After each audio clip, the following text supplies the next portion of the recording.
அல்ஹம்துலில்லாஹ். அல்லாஹ் சுப்ஹானஹு வ தஆலா ஒரு மனிதனிடத்தில் இருந்தும் எதிர்பார்க்கிறது அல்லாஹ்வுடைய நேசர்களாக அவர்கள் ஆகணும், அல்லாஹ்வுடைய கட்டளை பிரகாரம் வாழ்க்கை அமைத்து கொள்ளணும். ஹஸரத் ரசூலுல்லாஹ்வுடைய வாழ்க்கை அதற்கு உறுதுணையாக இருக்குது. நபியுடைய வழியில் செல்லாமல் வேறு எந்த வழியிலையும் எங்களுக்கு அல்லாஹ்வுடைய பொருத்தம் பெற முடியாது. அல்லாஹ்வோட நாங்கள் சம்பந்தப்படுறதாக இருந்தால் முதலாவது எங்களுடைய உள்ளம் பரிசுத்தம் அடையணும். எங்களுடைய இதயத்தின் பரிசுத்தத்தினுடைய அடிப்படையில் தான் அவனுடைய தொடர்பின் முன்னேற்றம் உண்டாகும். எங்களுக்கு மத்தியில் இஃபத் என்ற பத்தினித்தனமும் ஹயா என்ற வெக்கமும் இருக்கணும். அல் இஃபத்து அல் ஹயாஉ சிஃபத்தானி முத்தலாசிமத்தானி. இந்த பேணுதல், பத்தினித்தனம், வெக்கம் என்கிறது ரெண்டும் ஒன்றோடு ஒன்று இணைந்த சிஃபத்துகள். யார் ஒரு பத்தினித்தனம் உடையவராக, பேணுதல் உடையவராக இருப்பாரோ அவர் கான ஹையன், வெக்கமுடையவராகவும் இருப்பார். யார் வெக்கமுடையவராக இருப்பாரோ, அது ஆணாக இருந்தாலும் பெண்ணாரும், கான அஃபீஃபன், பத்தினித்தனமுடையவர்களாக மாறிவிடுவாங்க. அல் ஹயாவு ஹுவல் பாஇசு அலல் இஃபத்தி. பத்தினித்தனத்தை தூண்டக்கூடியது வெக்கம் தான். இந்த வெக்கம் யம்னல் இன்சான மினல் வகோஇ ஃபில் முஹர்ரமாத்தி.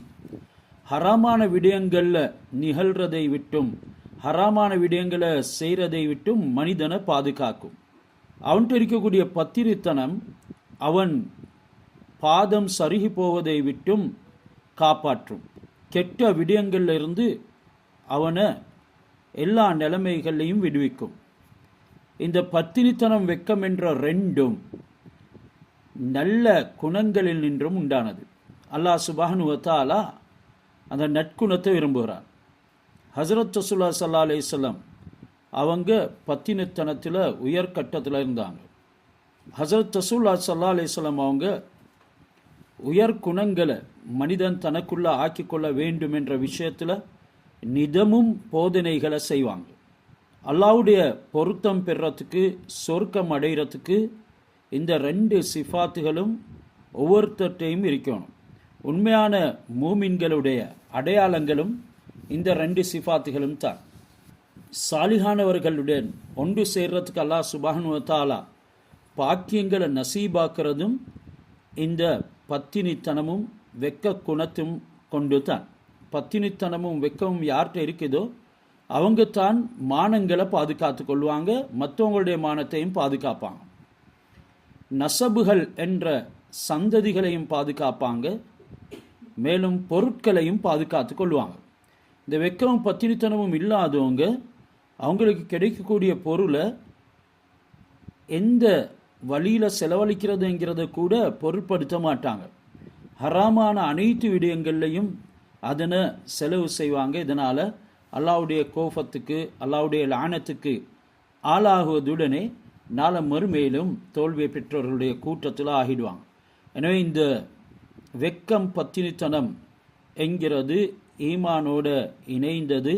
இதை கொண்டு தான் அனைத்து நலவுகளும் உண்டாகும்.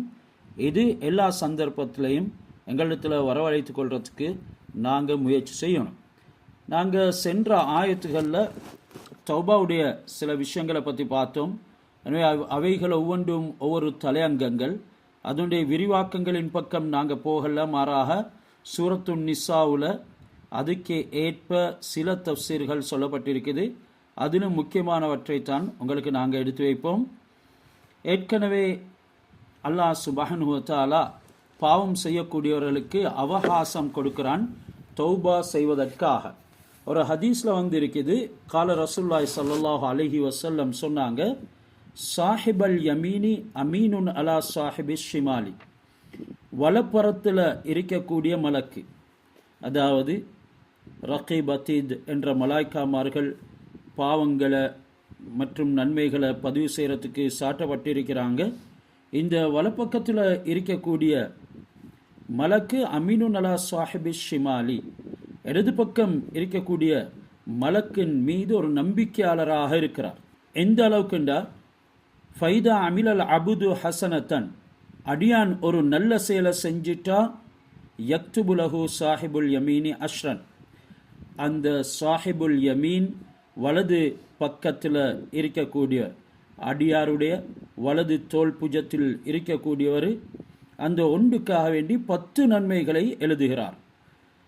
அதாவது அவருடைய டியூட்டியில் அவர் ஒரு நம்பிக்கையாளராக இருக்கிறதின் காரணமாக அதில் எந்த விதமான குறையும் செய்ய மாட்டார். அடியான் எப்போ நன்மை செய்வான் என்கிறத பார்த்து கொண்டே இருக்கிறார். அப்படி நன்மையை செய்ததுமே அவர் ஒன்றுக்கு 10 மடங்கு எழுதுகிறார். வைதா அமில செய்யாத்தன் வ அராத சாஹிபு ஷிமாலி அயக்துப. அடியான் ஒரு பாவத்தை செய்கிறான். இந்த நேரம் சாஹிபு ஷிமால் இடது பக்கம் இருக்கக்கூடியவர், இடது தோல் புஜத்தின் பக்கம் இருப்பவர் மலாய்க்கா அதனை எழுதுவதற்கு முனைகிறார். கால சாஹிபுல் யமீனி அம்சிக் அம்சிக். வலது பக்கத்தில் இருக்கக்கூடியவர் கொஞ்சம் நில்லுங்க நில்லுங்க. ஃபயம் சிக்கு சித்த சாஆத்தின்.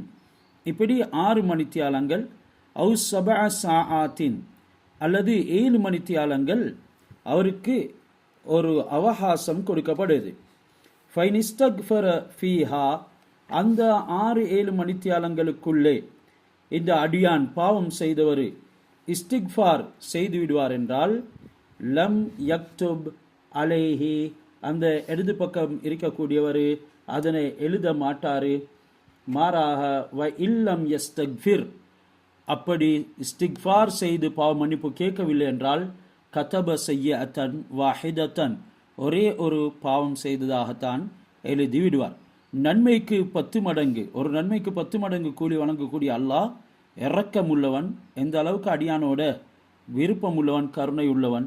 அதே நேரம் அவன் எந்த அளவுக்கு அடியானுக்கு மன்னிப்பு கொடுக்கிறதுக்கு அவகாசம் கொடுத்திருக்கிறான் என்கிறதனை எங்களுக்கு உணர முடியும்.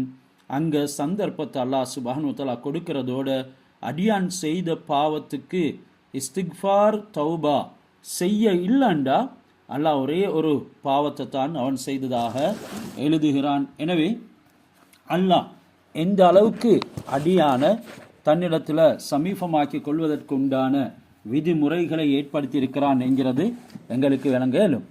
இன்றைக்கு நாங்கள் 19வது ஆயத்தை ஓத இருக்கிறோம். சூரத்துன் நிசாவில் யா ஐயுஹல்லதீன ஆமனு லா யஹில்லு லக்கும் அன் தரிசுன் நிசா கர்ஹா. அல்லாஹ் இந்த ஆயத்தில் ஈமான் கொண்டவர்களை பார்த்து, விசுவாசிகளை பார்த்து ஒரு கட்டளையை விடுக்கிறார். ஈமான் கொண்டவர்களே, லா யஹில்லு லக்கும் அன் தரிசுன் நிசா கர்ஹன். எந்தொரு பெண்ணையும் அவங்களுடைய அனந்தர சொத்தை உங்களுக்கு நிர்பந்தமாக அவங்கள நிர்பந்தித்து அவங்கள பலவந்தப்படுத்தி ஃபோர்ஸ் பண்ணி எடுக்க முடியாது. அது உங்களுக்கு ஹலாலாகவும் மாட்டாது. லா யஹில்லு லக்கும், உங்களுக்கு ஹலாலாக மாட்டாது. அன்தரிசுன் நிசா கர்ஹன், பெண்களை வாரிஸ்காரர்களாக பலவந்தப்படுத்தி உங்களால் ஆக்கிக் கொள்ள முடியாது.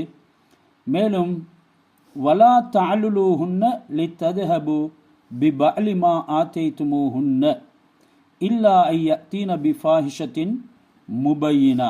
அந்த பெண்கள் பகிரங்கமான ஃபாஹிஷ்துன் முபையினாண்டா பகிரங்கமான மானக்கேடான விஷயங்கள் எனும் பொழுது இங்கே ஜினா போன்ற விடயங்களும் அவங்க மோசமாக எல்லை மீறி பேசுவதற்கும் தான் சொல்லப்பட்டிருக்குது. சில தூசணங்கள் போன்ற வார்த்தைகள் இப்படி பேசக்கூடியவங்களுக்கு தான் இங்கே அவங்க மானக்கேடான விஷயங்கள் செய்தால், அதாவது ஃபாஹிஷா என்ற வார்த்தை அதுக்கு பாய்க்கப்பட்டிருக்குது. ஜினா போன்ற விடயங்களில் அவர்கள் ஈடுபட்டால் அவங்களுடைய பொருள்களை எல்லாமே எடுத்துக்கொள்கிறீங்க. அது மட்டுமல்லாமல் அவங்கள வேறு கணவனை மணக்க விடாமலும் நீங்கள் தடுக்கிறீங்க. அப்படி செய்யாதீங்க. அவங்களோட நேர்மையாக இணங்கி இருங்க. வ ஆஷிரோஹுன்ன பில் மாரூஃப் என்று அல்லாஹ் சொல்கிறான். அத்துடனே ஃபைன் கரைத்துமோஹுன்ன ஃபாசான் தக்ரஹு ஷியான் வ எஜர் அல்லாஹு ஃபீஹி ஹைரன் கசீரா. அந்த பெண்களை நீங்கள் ஏதாவது ஒரு விஷயத்தில் வெறுத்தா அவங்கள உடனே நீக்கி விடாமல் கொஞ்சம் பொறுத்திருங்க. ஏன்னா நீக்கி விடுறது என்றதெல்லாம் வேறு தப்சீர்கள் இருக்குது. ஒரு விஷயத்தை வெறுப்பீங்க, அதில் அல்லாஹ் சுப்ஹானஹு வ தஆலா வயஜல்லாஹு ஃபீஹி கைரன் கசீரா, உங்களுக்கு அதிகமான நலவுகளை வைத்திருப்பான். நீங்கள் சில விஷயங்களை வெறுப்பீங்க, ஃபஅஸா அன் தக்ரஹு ஷைஅன், அந்த வெறுக்கக்கூடிய விஷயத்தில் உங்களுக்கு பாதைகளை ஏற்படுத்துவான் என்றெல்லாம் இங்கே சொல்லப்பட்டிருக்குது. அதாவது ஜாஹிலியா காலத்தில் அரபியர்களில் யாராவது ஒருத்தர் மௌத்தா போனால் அவருக்கு நெருங்கிய உறவினர் அவருடைய மனைவியின் மீது ஒரு துணியை போடுவார், ஒரு புடவை துண்டொன்றை போடுவார். போட்டுட்டு அவருடைய சொத்தை அவர் அனந்தரமாக ஆக்கி கொள்வார். அவருடைய மனைவியையும் இவர் அனந்தரமாக ஆக்கி கொள்வார். இப்படி செய்கிறதுனால அந்த பெண்ணுக்கு மற்றவங்களை பார்க்கிறோம் இவர் தான் அதிகம் ஃபாத்திஃபம் உள்ளவராக ஆகிடுவார். ஒருத்தர் மௌத்தா போயிட்டாரு, அந்த மௌத்தா போனவருடைய மனைவியை இன்னும் ஒருத்தர் தனக்கு சொந்தமாக்கி கொள்வார். அதனால தான் அல்லாஹ் சுப்ஹானஹு வ தஆலா இந்த ஆயத்தை இறக்கினான். யா அய்யுஹல்லதீன ஆமனூ லா யஹில்லு லக்கும் அன் தரிசுன் நிஸாஅ கர்ஹன், எந்த ஒரு பெண்ணையும் பலவந்தப்படுத்தி உங்களுக்கு அவர்களை அனந்தரமாக ஆக்கிக்கொள்ள முடியாது. இப்போ அந்த மனிதன் மௌத்தா போகிறான், அவனுடைய சொத்து செல்வங்களையும் எடுத்துக்கொள்றதோடு இந்த பெண்ணையும் அவர் இப்படியான ஒரு துணி ஒன்றை கொண்டு வந்து அவருடைய மேலில் போட்டு அவளையும் அனந்தரமாக ஆக்கி கொள்வார். இப்படி செய்கிறதுனால இந்த பெண் மிகவும் இந்த துணியை போட்ட ஆணுக்கு ஃபாத்திஃபுமாலாக ஆகிடுவார்.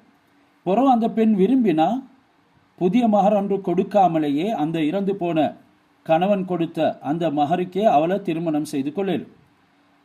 அல்லது அவர் விரும்பினால் வேறொருவருக்கு அவளை இந்த துணியை போட்டவர் திருமணம் செய்து வைப்பார்.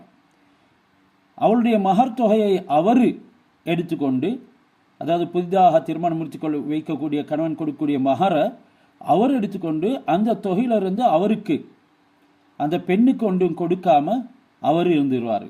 அல்லது அவளுடைய கணவனிடமிருந்து இறந்து எதுவெல்லாம் அனந்தரமாக அடைந்து கொண்டாலோ அந்த பொருள்கள் எல்லாத்தையுமே இவர் திரும்ப வாங்கி கொண்டு அவளை சிறையில் வைத்து கஷ்டப்படுத்துவார். கணவன் மௌத்தா போனோடனே தனது குடும்பத்தாரிடத்தில் போயிட்டு அவளுடைய நெருங்கிய உறவினர் வருவார். அப்படி கணவன் மௌத்தா போனோடனே இன்னும் ஒரு கருத்து இருக்குது, அந்த பெண் தனது குடும்பத்தாரிடத்தில் போயிடுவாள். அந்த கணவனுடைய மௌத்தா போன கணவனுடைய நெருங்கிய உறவினரில் ஒருத்தர் வந்து இப்படி ஒரு புடவை துண்டை அவள் மீது போட்டால் நாங்கள் இப்போ சொன்னதை போல அவளை சொந்தமாக்கி கொள்வார். அப்படி எந்த வாய்ப்பும் இருக்கவில்லை என்றால், அதாவது அந்த பெண் அப்படி வராசத்தை ஆக்கி கொள்றதுக்கு சொந்தமாக்கி கொள்றதுக்கு ஒரு வாய்ப்பு இருக்கலண்டா இந்த பெண் எல்லா விதமான அதிகாரமும் உடைய ஒரு சுதந்திரமான பெண்ணாக ஆகிடுவாள். இப்படி ஜாஹிலியா காலத்தில் இருந்துச்சு. ஒரு மனுஷன் மௌத்தா போனார், அவருடைய மகன் வந்தார். கபீஷா என்ற ஒரு பெண்மணி இருந்தால் அந்த பெண்ணுடைய உடம்புல ஒரு ஆடையை போட்டு இவர் அவளை சொந்தமாக்கி கொண்ட பிறகு இந்த பெண் அழுது கொண்டு ஹசரத் ரசூலா இடத்துல வந்தாள். வந்து நடந்த சங்கதியை சொன்ன நேரம், நான் அல்லாஹ் சுப்ஹானஹு வ தஆலாவுடைய கட்டளை எதிர்பார்க்கிறேன் ரசூலா இருந்தாங்க. அதே நேரம் இதே போல ஜாஹிலியாவுடைய பழக்கத்தில் அந்த காலத்திலையும் வாழ்ந்து கொண்டிருந்த அதிகமான பெண்கள் ரசூலா இடத்துல வந்து சொன்னாங்க. அந்த நேரம் தான் அல்லாஹ் சுப்ஹானஹு வ தஆலா இந்த ஆயத்தை இறக்கினான். யா அய்யுஹல்லதீன ஆமனு லா யஹில்லு லக்கும் அன் தரிசுன் நிஸாஅ கர்ஹா, ஈமான் கொண்டவர்களே, பெண்களை பலவந்தப்படுத்தி நீங்கள் அவர்களை அனந்தரமாக்கி கொள்வது உங்களுக்கு அனுமதிக்கப்பட்டது அல்ல, அது உங்களுக்கு ஹலால் இல்லை என்ற இந்த வசனத்தை அல்லாஹ் சுப்ஹானஹு வ தஆலா இறக்கினான். எனவே இவங்க மோசமான முறையில் அந்த காலத்தில் அப்படியான பெண்களோட நடந்து கொண்டாங்க. இன்னும் ஒருவர் என்ன செய்வாருண்டா, திருமணம் முடிச்சிருப்பார், இப்படியான பெண்களில் ஒருத்தரை அவளுடன் வாழ விருப்பம் இல்லாட்டி அவளை சிறையில் அடைச்சிடுவார். நேராக குடித்தனம் நடத்தவும் மாட்டார், தன்னிடத்தில் இருக்கக்கூடிய பொருளை செலவு செய்யவும் மாட்டார். அந்த பெண்ணுக்காக அவளை கஷ்டப்படுத்துவாங்க. இது அந்த காலத்தில் வழக்கமாக இருந்துச்சு. இந்த வழக்கமும் கூடாது என்கிறதுக்காக வேண்டித்தான் அல்லாஹ் வலா தஅலுஹுன்ன லித்தத்ஹபு பிலிமா ஆதைதுமுஹுன்ன, அவர்களுக்கு நீங்கள் கொடுத்த சில சொத்துகள், பணங்கள், வஸ்துகளில் இருந்து எடுத்துக்கொண்டு போவதற்காக வேண்டி வேற கணவனை மணக்க விடாமல் அவங்கள நீங்கள் தடுத்து வைக்காதீங்க. அப்போ இங்கேருந்து எங்களுக்கு விளங்குது என்னது, அப்படி அந்த கணவன் விட்டு போன பொருள்களை எல்லாம் எடுத்துக்கொண்டு அதே நேரம் இவர் அதுக்கு ஆதிக்கம் செலுத்துவார். அதோட அந்த பெண்ணோட திருமணம் முடித்து அவர்களோட வாழ விருப்பம் இல்லைண்டா அவளை அப்படியே சிறையில் வைத்து கொள்வார், வேறொரு திருமணம் முடிக்கவும் விட மாட்டார். இப்படியெல்லாம் பெண்களுடைய உரிமைகளை பறித்து மோசமான முறையில் நடாத்தி கொண்டு இருந்தாங்க. அதுக்காக வேண்டித்தான் இந்த ஆயத்துகள் இறக்கப்பட்டது. வலா தாலுலுஹுன்ன லித்ததுஹபு பிபஅலிமா ஆதைதுமுன்ன, அவர்களுக்கு நீங்கள் கொடுத்த அந்த பொருள்களில் இருந்து, பணங்களில் இருந்து சிலதை நீங்கள் எடுத்துக்கொள்றதுக்காக வேண்டி வேறு கணவனை மணக்க விடாமல் அவங்கள நீங்கள் தடுத்து வைக்காதீங்க. 20வது ஆயத் தொடர்ந்து வருது. வைன் அரத்தும் இஸ்திபுதால ஜவுஜின் மக்கான ஜவுஜின், நீங்கள் ஒரு மனைவி இடத்துல இன்னும் ஒரு மனைவியை பகரமாக்க விரும்பினார், அதாவது ஒரு மனைவியுடைய ஸ்தானத்தில் வேறொரு மனைவியை மாற்ற, அதாவது ஒரு மனைவியை தன்னுடைய மன வாழ்க்கையிலிருந்து விலக்கி ஒருவரை நீங்கள் மணக்க விரும்பினால் அல்லாஹ் சொல்கிறான், வஆதைதும் இஹ்தாஹுன்ன கின்தாரன், நீங்கள் அந்த முதல் மனைவிக்கு அதிகமாக மகர்களை கொடுத்திருப்பீங்க, அள்ளி அள்ளி தொகையாக கொடுத்திருப்பீங்க.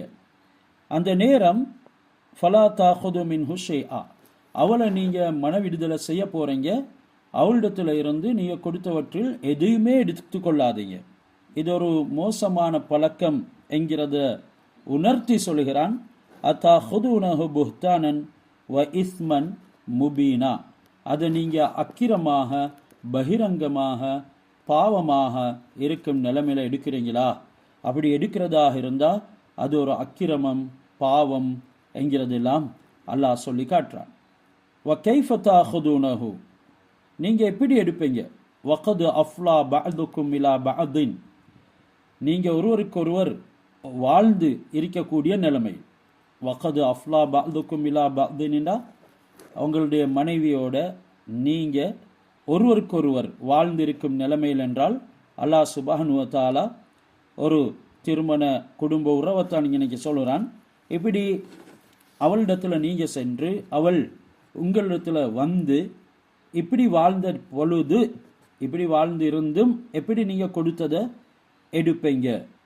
ரெண்டாவது வஅஹதுன மின்கும் மீசாக்கன் கலீலா, அத்துடனே நீங்கள் ஒரு பலமான வாக்குறுதி வாங்கி இருந்து தான் பெண்களை திருமணம் முடிக்கிறீங்க. எனவே இப்படி திருமணம் முடித்து நீங்கள் கொடுத்த அந்த மகரை நீங்கள் எப்படி திருப்ப எடுக்க முடியும் என்கிறது இந்த ஆயத்திலிருந்து சொல்லப்படுது. நபி ஸல்லல்லாஹு அலைஹி வஸல்லம் அவங்களுக்கு நுபுவத் வாரத்துக்கு முன்னால் அந்த ஜாஹிலியத்தான காலத்தில் ஒருத்தர் ஒரு பெண்ணை மணந்திருக்கிற நேரம் அவருக்கு வேறொரு பெண்ணின் மீது தேவை ஏற்பட்டால் முந்திர மனைவிக்கு கொடுத்த மகரை திருப்ப வாங்கி கொள்வார். அது ஜாஹிலியாவுடைய பழக்கம். அதனை செலவு செய்து இவளை மனனம் செஞ்சு கொள்வார், ரெண்டாவது பெண்ணை மனனம் செஞ்சு கொள்வார். அப்படித்தான் வழக்கம் இருந்துச்சு. அப்படி கொடுத்த அந்த மகர் பணத்தை திரும்ப வாங்குறதுக்காக அவ மீது அவதூறும் சொல்லுவாங்க. இதெல்லாம் அந்த ஜாஹிலியத்துடைய வழக்கம். இப்படி செய்கிற வழக்கம் இந்த ஆயத்தில் அல்லாஹ் கண்டித்திருக்கிறான். அல்லாஹ் முற்று முழுதாக அப்படி செய்ய வேண்டாம் என்று தடுத்து இருக்கிறார். பெண்களை நேர்மையாக நடத்த வேண்டும், இல்லாட்டி நியாயமாக விட்டுவிட வேண்டும் என்று இந்த திருக்குரானுடைய ஆயத்து எங்களுக்கு கட்டளையிடுது. திருமணம் செய்யும் போது மணமகனிடம் இதை குறித்தும் வாக்குறுதி வாங்கப்படுகிறது. இதைத்தான் அல்லாஹ் சுப்ஹானஹு வ தஆலா குர்ஆன்ல சொல்றான், மீசாக்கன் கலீலா, நீங்கள் பலமான வாக்குறுதியும் செய்திருக்கிறீர்கள். அப்படி இருக்கும் பொழுது இந்த மோசமான விடயத்தை எப்படி செய்வீர்கள் என்கிறதனையும் அல்லாஹ் சொல்றதோடு, நாங்கள் ஏற்கனவே இந்த ஆயத்துடைய விளக்கங்களை ஆரம்பிக்கிறதுக்கு முன்னால் கூறினோம். அந்த சம்பவம், கபீஷா என்ற பெண்மணி, அவருடைய கணவன் மௌத்தா போனோன்னே அவருடைய மகன் ஹிஸ்ன் என்பவர் ஒரு புடவையை போட்டு இந்த தந்தை கல்யாணம் முடித்த பெண்ணை இவர் திருமணம், அதாவது இவருடைய சொந்தத்துக்கு எடுத்துக்கொள்றதுக்கு முயற்சி செஞ்சார். அந்த வகையில தான் 22வது ஆயத்தும் இறங்கியிருக்குது. அத்துடனே பொதுவாகவும் இதனுடைய சட்டம் சொல்லுது, வலா தன்கிஹு மானகஹ ஆபாவுக்கும் மினன் நிசாஇ, பெண்களில் உங்களுடைய தந்தைமார்கள், உங்களுடைய வாப்பாமார்கள் திருமணம் முடித்த பெண்களை நீங்க திருமணம் முடிக்க வேண்டாம், அது உங்களுக்கு முற்றிலும் ஹராம். இல்லாமா கது சலஃப், சில ஜாஹிலிய காலத்தில் அப்படி செஞ்சாங்க. அந்த விஷயம் இதோட முற்றுப்புள்ளி வைக்கப்பட்டு விட்டது. இந்த ஆயத்து இறங்குறதோட அது முற்றுப்புள்ளி வைக்கப்பட்டு விட்டது. இல்லாமா கது சலஃப், அதாவது ஆரம்பத்தில் செய்ததை தவிர என்று சொன்னா இங்கனைக்கு கருத்தை எடுத்துக்கொள்ள இயலாது. ஆரம்பத்தில் செஞ்சாங்க சரி, இப்பவும் இப்போ இனி அதே திருமணத்தில் வாழலாம் என்ற கருத்து அல்ல. அப்படி இருந்தால் உடனே அவர்கள் அதிலிருந்து விலகிவிட வேண்டும் என்கிறதைத்தான் இந்த குர்ஆனுடைய வசனம் எங்களுக்கு விளங்கப்படுத்துது. அதோட இந்த செயலை இன்னஹு கான ஃபாஹிஷத்தன் வ மக்தா வ ஸாஅ சபீலா என்று அல்லாஹ் சுப்ஹானஹு வ தஆலா வர்ணிக்கிறான். இது ஒரு ஃபாஹிஷா, கெட்ட செயல், மக்தன் அல்லாஹ்வுடைய கோபத்தை உருவாக்கக்கூடியது, வஸாஅ சபீலா பாதையால் மிகவும் மோசமானது. ஹஸரத் ரசூலுல்லாஹ்வுக்கு நுபுவத் கிடைக்கிறதுக்கு முன்னால இப்படி தந்தைமார்கள் திருமணம் முடித்த பெண்களை அந்த மகன்மார்கள், மாற்றான் தாயுடைய மகன் திருமணம் முடிக்கிற வழக்கம் இருந்துச்சு. இந்த கெட்ட வழக்கம் இந்த ஆயத்தின் மூலமாக சம்பூர்ணமாக தடுக்கப்படுது. இப்படி இவங்கள் ஹராமாக இருக்கிறதோட 23வது ஆயத்தங்களை சொல்லுது, ஹர்ரிமத் அலைக்கும் உம்மஹாத்துக்கும், உங்களுடைய தாய்மார்கள் உங்களுக்கு ஹராமாக்கப்பட்டு விடுவார். ஏற்கனவே இங்கே சொன்னது போல தந்தைமார்கள் திருமணம் முடித்த எந்த ஒரு பெண்ணையும் முதல் மனைவியுடைய மகனோ யாரோ திருமணம் முடிக்க முடியாது. தந்தை தொட்ட எந்த ஒரு பெண்ணையும் மகனுக்கு தொட முடியாது. அத்துடனே அல்லாஹ் சுப்ஹானஹு வ தஆலா பெண்களில் யார் உங்களுக்கு மஹரமாகுவார்கள், அதாவது ஹராமாகுவார்கள், திருமணம் முடிக்க முடியாது என்ற அந்த குர்ஆன் ஆயத்தை நீளமாக சொல்கிறான். ஹர்ரிமத் அலைக்கும் உம்மஹாத்துக்கும், உங்களுடைய உம்மாமார்கள், தாய்மார்கள், இவங்க எல்லாருமே ஹராமானவர்களாக ஆகிடுவார்கள். உம்மஹாத்துக்கும் என்ற இந்த வார்த்தை அந்த பெற்ற தாயோட மட்டும் முடிஞ்சு விடுறது இல்லை. எங்களை பெற்ற தாய்மார்கள், எங்களுடைய தாயையும் தந்தையும் பெற்ற பாட்டிமார்கள், அவங்களோட தாய் தந்தையை பெற்ற முப்பாட்டிகள், இப்படியாக மேலாக போகக்கூடிய எல்லா தாய்மார்களும் ஹராமாகிடுவார்கள். அடுத்தது 2வது பனாத்துக்கும், உங்களுடைய பெண் மக்கள், உங்களுடைய புதல்விகள். புதல்கள் எனக்குள்ள மகனுடைய மகள்மார் புதல்விகள், மகளுடைய புதல்விகள் பேத்திமார்கள், இவர்களுடைய பேத்திமார்களுடைய புதல்விகள் கீழ் நோக்கி போனாலும் சரிதான், இவர்கள் எல்லாருமே மஹரம் திருமணம் முடிக்கிறதுக்கு ஹராமானவர்களாக ஆகிடுவார்கள். 3வது அல்லாஹ் சொல்றான், அஹவாத்துக்கும், உங்களுடைய சகோதரிகள். இது ஒரே தாய் தந்தை பெற்ற சகோதரிகள், தந்தைக்கு வேறு பெண்கள் இருந்து அதன் மூலமாக கிடைத்த இவருடைய சகோதரிகள், தாய் வேற இருந்து பெற்றெடுக்கப்பட்ட சகோதரிகள். இப்படி இந்த 3 சகோதரிகளுடைய கேட்டகரியும் இதில் சேரும். இவர்களையும் திருமணம் முடிக்க முடியாது, அல்லாஹ் ஹராமாக்கி வச்சுக்கிறான். அடுத்தது அம்மாத்துக்கும், உங்களுடைய மாமிமார்கள். மாமி என்கிறது எங்களுடைய பாட்டன், அப்பா பெற்ற எல்லா பெண் மக்களும், பாட்டன் பெற்றெடுத்த எல்லா பெண் மக்களும், அதற்கு மேல் இருக்கக்கூடிய முப்பாட்டன், பாட்டனார்கள் பெற்ற பெண் மக்கள் எல்லோரையும் இது உள்ளடக்கும், மாமிமார்கள் என்ற வகையில். அடுத்தது ஹாலாத்துக்கும், தாயின் சகோதரிகள். தாயின் சகோதரிகள் சாட்சி பெரியம்மா, என்கிறவங்க இதில் வருவாங்க. இதன் அடிப்படையில் எங்களை தாயை பெற்றெடுத்தவங்க, அவங்கள பெற்ற தாய், அதே மாதிரி மாற்றான் தாய், இப்படி இந்த பெண்கள் அனைவரும் அதில் உள்ளடங்குவாங்க. அடுத்த அல்லாஹ் சொல்கிறான், பனாத்துல் அஹி வ பனாத்துல் உஹ்தி, சகோதர சகோதரியின் பிள்ளைகள், புதல்விகள். நாங்கள் இப்போ ஏற்கனவே சொன்னதை போல 3 வகையிலையும் ஏற்படக்கூடிய சகோதரிகள், அவங்களுடைய பிள்ளைகள், அதே மாதிரி அந்த பிள்ளைகளுடைய பிள்ளைகள், இப்படி தோன்றக்கூடிய எல்லா பெண் மக்களும் இங்கே உள்ளடக்கப்படுவாங்க. பனாத்துல் அஹி வ பனாத்துல் உஹ்தி, அதாவது சகோதரனுடைய பெண் மக்கள், சகோதரருடைய பெண் மக்கள், இவர்களையும் அப்படி கீழ் நோக்கி போனாலும் சரிதான், யாரையும் திருமணம் முடிக்க முடியாது. அப்படி வரக்கூடிய சகோதரிகள் எனும் பொழுது ஒரே தாய்க்கு பிறந்தவர்கள், தாய் வேற தந்தை வேற என்று பிறக்கப்பட்டவர்கள், இவர்கள் எல்லாருமே இதற்கு உள்ளடக்கப்படுவார்கள்.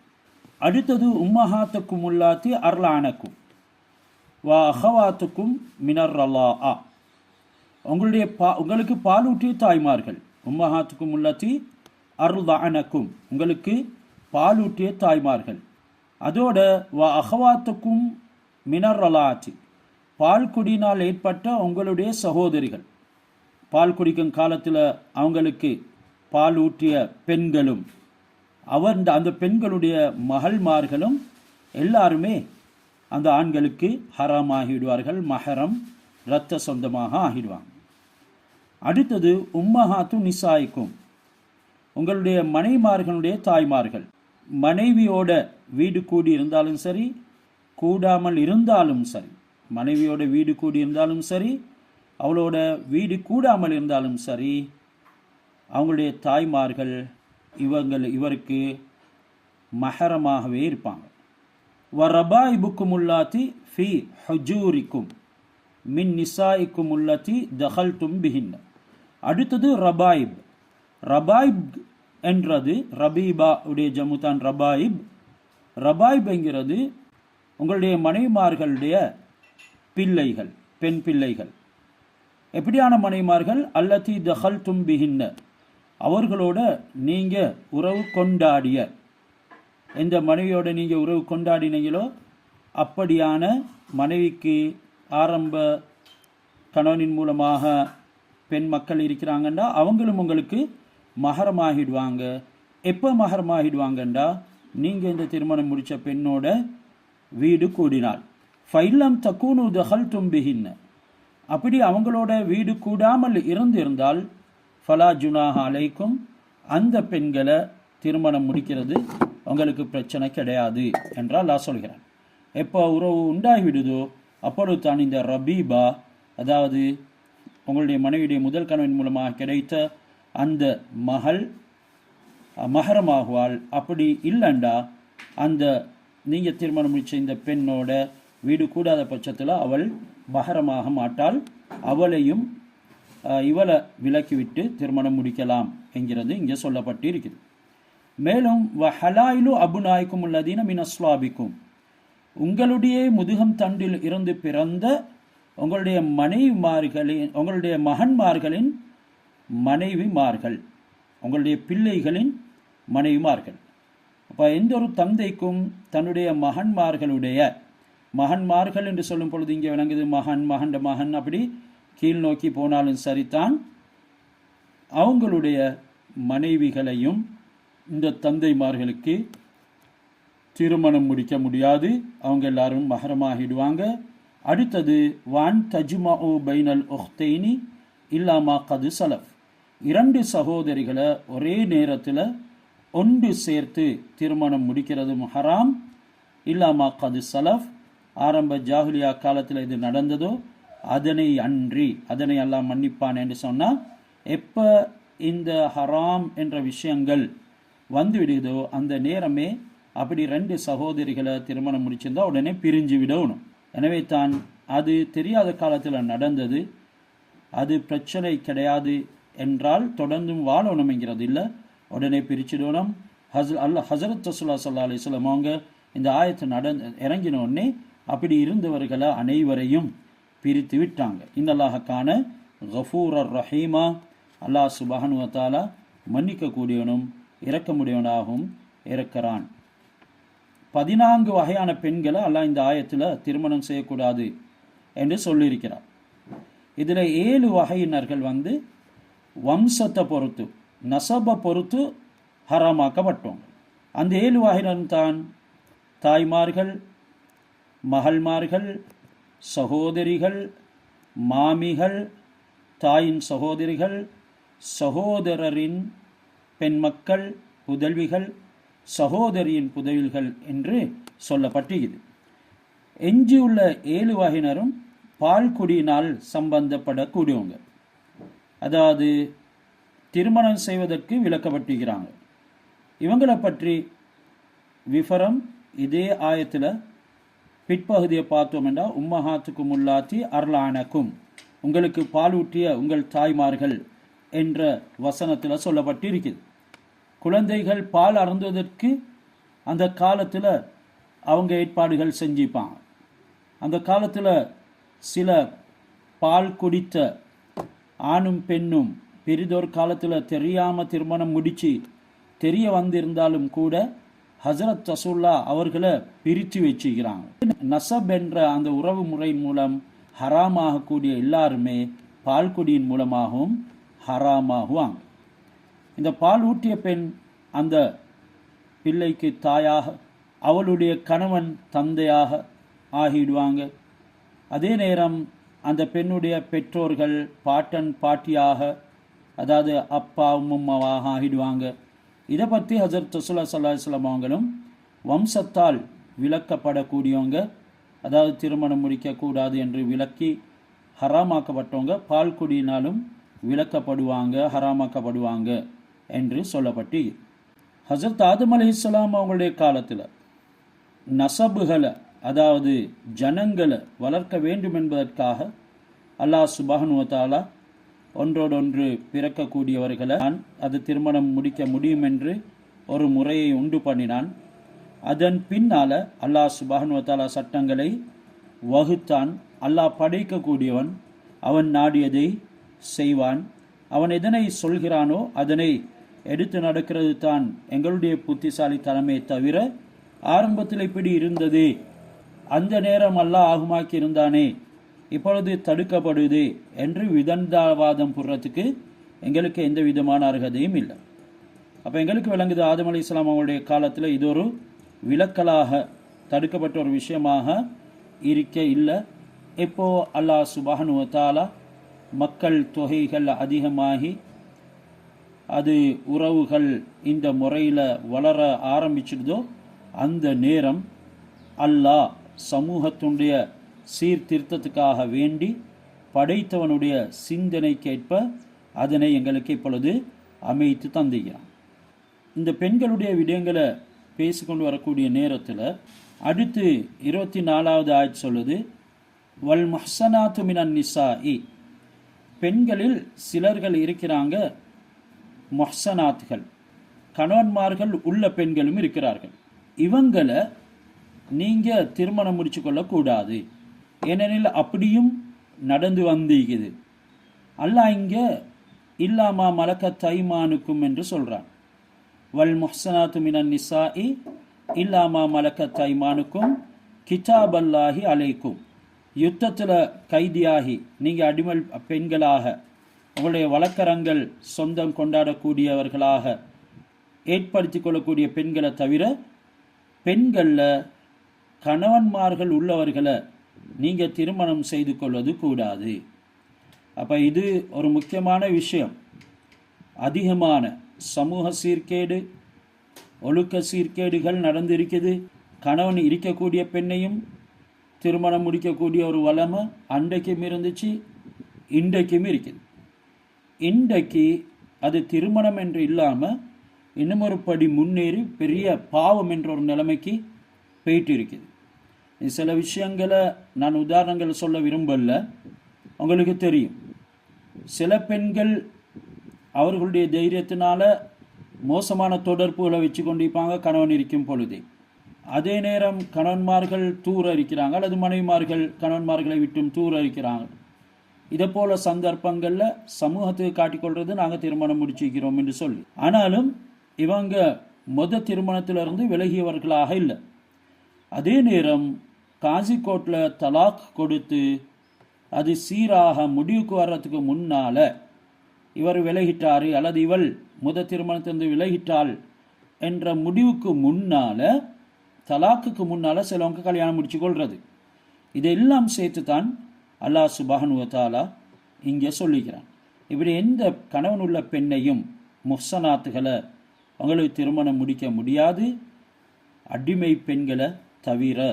நீங்கள் யுத்தத்தில் வந்து பிடிச்சு கொண்டு வந்திருப்பீங்க, அவங்கள உங்களுக்கு அடிமை பெண்களாகவும் பாவிக்கலாம், திருமணமும் அவர்களை விடுதலை செய்து முடித்து கொள்ளலாம் என்ற சட்டமெல்லாம் இருக்குது. கிதாப் அல்லாஹி அலைக்கும், இதை அல்லாஹ் சுப்ஹானஹு வ தஆலா அவங்களுக்கு விதியாக்கி வைத்திருக்கிறான்.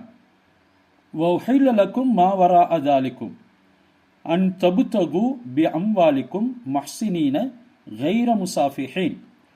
இப்போ வேற யாருக்கும் சொந்தமான பெண் அல்லாது அதுக்கு அப்பால் இருக்கக்கூடிய பெண்களை அல்லாஹ் உங்களுக்கு உங்களுடைய பொருள்களை கொண்டு மகர் கொடுத்து அவர்களை திருமணம் முடிச்சு கொள்றதுக்கு ஆகமாக்கியிருக்கிறான்.